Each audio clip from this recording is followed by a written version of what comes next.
మాతృదేవో భవ, పితృదేవో భవ, ఆచార్య దేవో భవ. గురు బ్రహ్మ గురు విష్ణు గురు దేవో మహేశ్వర గురు సాక్షాత్ పరబ్రహ్మ తస్మై శ్రీ గురవే నమః. ఈ రోజు సమగ్ర జీవన విధానంలో మనం వచ్చేసి సో పంచభూత ముద్రలో వచ్చేసి ఈ రోజు మనం ఆకాశ ముద్ర గురించి తెలుసుకుందాం. ఈ ఆకాశ ముద్ర వచ్చేసి పంచభూతాల ప్రాణంలో ఎంతో ముఖ్యమైనది. శబ్ద ఆకాశమునకు ప్రతీక. గాలి ఆకాశము నుండి, గాలి అగ్ని గాలి నుండి, నీరు వచ్చేసి అగ్ని నుండి, భూమి నీరు నుండి వచ్చినవి కావున ప్రాణము ఆకాశములు అతి చిన్న శబ్ద తరంగాల ద్వారా ఉత్పన్నమైనది. శబ్దే బ్రహ్మ అని పెద్దలు అంటారు. శబ్దం ఆకాశంలో తరంగాలు సృష్టించి వాటిని వ్యాపింపు చేయను. వాటి ద్వారానే మనకి ఆకాశవాణిలో అంటే మనం రేడియో ద్వారా శబ్దం వినగలుగుతున్నాము. అలాగే ఆకాశ తత్వము శరీరం అంతా వ్యాప్తమై ఉండును. ఆ తత్ ఆ తత్వ లోపాల వలన శరీరం రుగ్మతలు వచ్చును. ఆకాశానికి న్యూన్యత లేక ఖాళీ గుణము కలదు. ఎక్కడైతే ఖాళీ గుణము ఉంటుందో అప్పుడే ఆకాశ తత్వము ఆ, నింపబడుతుంది. ఇది దీన్ని మనం చేసే విధానం ఒక్కసారి చూపిస్తాం చూడండి మాస్టర్. ఈ బొటన వేలుని మధ్య వేలుని అంటే కొంచెం మధ్య వేలును మంచి ఉంచి ఈ బొటన వేలు యొక్క చివరి భాగంతో ఆనించి ఉంచాలి. తర్వాత 3 వేలను స్ట్రైట్ గా ఉంచుకోవాలి. అంటే రౌండ్ షేప్ లో వస్తుంది కొద్దిగా. ఈ మధ్య వేలు బొటన వేలు ఆనించడంగా మిగతాయి స్ట్రైట్ గా ఉంచుకోవాలి. అదే విధంగా మనం ఎడం చేతులు కూడా ప్రాక్టీస్ చేయాలి. రెండిట్లు ఎలా పెట్టుకొని ఆకాశం ఇప్పుడు మన తొడల మీద ఈ రెండు చేతులు నాడు నిటారం ఉంచుకొని శ్వాస ధ్యాస పెడుతూ మనం ఈ ముద్రని ప్రాక్టీస్ చేయాలి. ఈ ముద్ర వచ్చేసి కాల పరిమితి 45 నిమిషాల నుంచి 50 నిమిషాల వరకు చేయవచ్చును. దీనిని కూడా సేమ్ ఇందాక మనము వాయు ముద్రలు ఎలా అనుకున్నామో బ్రహ్మ ముహూర్త టైంలో చేయడానికి వీలు. ఈ ముద్రని ఉదయం 3 గంటల 30 నిమిషాల నుంచి ఉదయం 6 గంటల లోపు ఈ ముద్ర ప్రాక్టీస్ చేయకూడదు మాస్టర్. ఈ ముద్ర సాధన చేసిన తర్వాత ప్రాణముద్ర ఇందాక చెప్పిన విధంగానే ఈ ప్రాణముద్ర అనేది 15 నిమిషాలు తీసుకోవాలి. ఈ రెండు ముద్రలకి ప్రాణముద్ర అనేది సహాయకారిగా ఉంటుంది. విమానముల ఆకాశ సమయమున చేసినప్పుడు ఈ ముద్ర 10 నిమిషాల నుంచి 15 నిమిషాల వరకు సాధన చేసిన మంచిది. విమాన ప్రయాణం చేసే వాళ్ళకి ఇది 10 నిమిషాల నుంచి 15 నిమిషాలు చేస్తే ఆ విమానంలో వెళ్ళేటప్పుడు మనకి సౌండ్ ఎఫెక్ట్ అనేది కొంతమందికి పడదు. అలాంటి వాళ్ళకి ఈ ముద్ర ఎంతగానో సహాయపడుతుంది. ఈ ముద్రలకు వచ్చి ఇతర పేర్లు. ఈ ముద్ర ఆకాశ తత్వాన్ని పెంచు కావున దీనిని ఆకాశ వర్ధక ముద్ర అని కూడా అంటారు. ఈ ముద్ర యొక్క ఉపయోగాలు. ఈ ముద్ర సాధన చేసిన ఓపికను వినికిడి శక్తిని పెంచి శూన్యతత్వాన్ని సంబంధించిన రుగ్మతను తగ్గిస్తుంది. అదేవిధంగా గురక దవడల రుగ్మతలకు మంచిగా ఈ ముద్ర పనిచేస్తుంది. గురకతో ఇబ్బంది పడే వాళ్ళు మన ఇంట్లో చాలా మంది చూస్తూనే ఉంటాం. ఆయాసం వలన కానీ ఒబెసిటీ వలన కానీ గురక అనేది సహజంగా వస్తూ ఉంటుంది.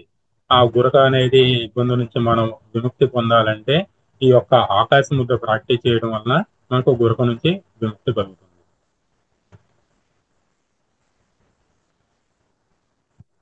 ఇది చెముడును తగ్గిస్తుంది. అంటే చెవుకు సంబంధించినటువంటి ఇబ్బందులు ఉన్న వాళ్ళకి ఈ ముద్ర కూడా ఉపయోగపడుతుంది. అదేవిధంగా పాదాలకి గుండెకి రక్త ప్రసరణ నియంత్రించును. ఇది ఛాతి నొప్పిని తగ్గించి గుండెకి సంబంధించినటువంటి ముఖములకు సంబంధించినటువంటి రుగ్మతలు తగ్గిస్తుంది. గుండెకి సంబంధించిన హెల్త్ ఇష్యూస్ ఉన్నా కానీ అలానే మనకి ముఖములకు సంబంధించిన హెల్త్ ఇష్యూస్ ఉన్నా కానీ ఈ ముద్ర ప్రాక్టీస్ చేస్తే తగ్గుతుంది. ఇది ఎముకలను దృఢంగా చేసి ఎముకల నొప్పులను వ్యాధులను తగ్గించును. ఇది ముక్కు దిబ్బడ తగ్గించి తలలో పేరుకున్న కప్పాన్ని కరిగిస్తుంది. విమాన ప్రయాణాలు చేసినప్పుడు చెవులు మూసుకుపోవుట దీనిని జెట్ బ్లాక్ వంటి సమస్యలను దూరం చేయును. ఆవలించినప్పుడు నోరు తెరుచుకొని దవడలు దూరంగా అవడము దవడల సమస్య ఏర్పడుతుంది. కొంతమందికి ఆవలించినప్పుడు అట్లానే పట్టుకుపోయి ఉంటాయి. అలాంటి వాళ్ళు కూడా ఈ ముద్ర ప్రాక్టీస్ చేస్తే తగ్గిపోతుంది. దీనిని జెట్ లాక్ అంటారు. ఈ ముద్ర సాధన చేసిన ఆ సమస్య దూరం అవుతుంది. తినేటప్పుడు అన్నం దిగకపోవడం కానీ దగ్గు వచ్చి ఈ ముద్ర వేసినా తగ్గుతుంది. తినేటప్పుడు కొంతమంది దగ్గు వచ్చి కొరబట్టేసినట్టు కానీ లేదంటే ఆహారం తినకుండా అట్లానే ఆగిపోతుంది. అలాంటి వాళ్ళకి ఈ ముద్ర ప్రాక్టీస్ చేస్తే దాని నుంచి మనకి సమస్య తగ్గుతుంది. చెవి ముక్కు గొంతు సంబంధ సమస్యలకు ఈ ముద్ర మంచిది. ఈ ముద్ర సాధన చేసిన చెవిపోటు పోలియో ఎముకల సమస్యలు ఆర్థరైటిస్ అధిక రక్తపోటు చెమట చెముడు అట్లానే ఆస్తమా మైగ్రేన్ తలనొప్పికి సైనటిస్ సమస్యలు కూడా ఈ ముద్ర ఉపయోగపడుతుంది. మధ్య వేలుకు సైనసిస్ బిందువు కలదు. అందువలన ఈ ముద్రతో రొంప, జ్వరము వంటివి నివారించబడుతుంది. జపమాలతో జపం చేసినప్పుడు బొటన మరియు మధ్యవేలు కొనలలో రాపిడి జరిగి గుండెకి బలాన్నిచ్చును. మనం జపం చేసేటప్పుడు ఈ మధ్య వేలికి ఎలా చేస్తామో ఇప్పుడు ఈ మధ్య వేలితో మనము ఆకాశ ముద్ర వేస్తాం కాబట్టి దానికి సంబంధించినటువంటి నర్వల్ సిస్టమ్ తో మనకి ఆ బొటన వేలు ఉంటుంది కాబట్టి ఆ రాపిడి జరిగి గుండెకి బలాన్ని అనేది చేకూరుస్తుంది.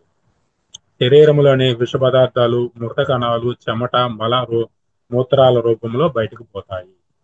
ఇన్ఫెక్షన్ వల్ల వచ్చిన చెవి నొప్పి, ఆస్మాల వలన వచ్చిన ఛాతి నొప్పి, అధిక శ్రమ వలన వచ్చే ఆయాసము ఈ ముద్ర సాధన చేసినా తగ్గుతాయి. అదేవిధంగా మానసిక ప్రయోజనాలు, ఈ ముద్ర వలన మానసిక ప్రయోజనం.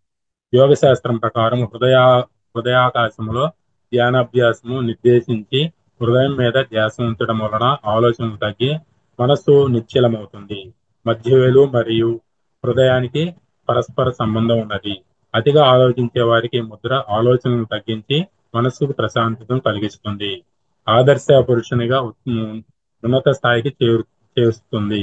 ఉత్తమమైన ఆలోచనలు కలగడానికి, అంతర్దృష్టిని పెంచడానికి, జ్ఞానేంద్రియములు చక్కగా పనిచేయుటకు ఈ ముద్ర ఎంతగానో సహాయం చేస్తుంది. ఆధ్యాత్మిక ప్రయోజనాలు, ఈ ముద్రను సాధన చేసిన ఆజ్ఞా చక్రం ప్రభావితమయ్యి ధ్యానానికి సహాయపడుతుంది. ఇది విశుద్ధి చక్రాన్ని కూడా ప్రభావితం చేసి అంతర్దృష్టిని పెంచుతుంది. మానసికంగా కురింగిపోయిన వారికి ఈ ముద్ర సహాయకారిగా ఉంటుంది. అగ్ని శూన్య తత్వాలను కలపడం వలన ఆధ్యాత్మిక శక్తి వికసిస్తుంది. అంటే ఇది మనకి ఆజ్ఞా చక్రానికి, విశుద్ధి చక్రం కూడా యాక్టివేట్ చేయడానికి ఈ ముద్ర ప్రాక్టీస్ చేసిన ఇవి రెండు కూడా యాక్టివేట్ అవడానికి సహాయకారిగా ఉంటుంది ముద్ర. ఈ ముద్ర ఇంకొకసారి చూస్తాను మాస్టర్ చూడండి. ఆకాశ ముద్ర వచ్చేసి మధ్య వేలుని బొటన వేలు యొక్క చివరతో ఆనించి ఉంచి మిగతా 3 వేళ్ళని నిటారుగా ఉంచుకోవాలి. అదేవిధంగా ఎడమ చేతిలో కూడా ఈ ముద్రను ప్రాక్టీస్ చేస్తూ తొడల పైన ఆకాశం ఈ ముద్రను ప్రాక్టీస్ చేస్తాం. Thank you madam. ఆకాశం రామనాథ్ సార్ గారికి సరే ఆత్మ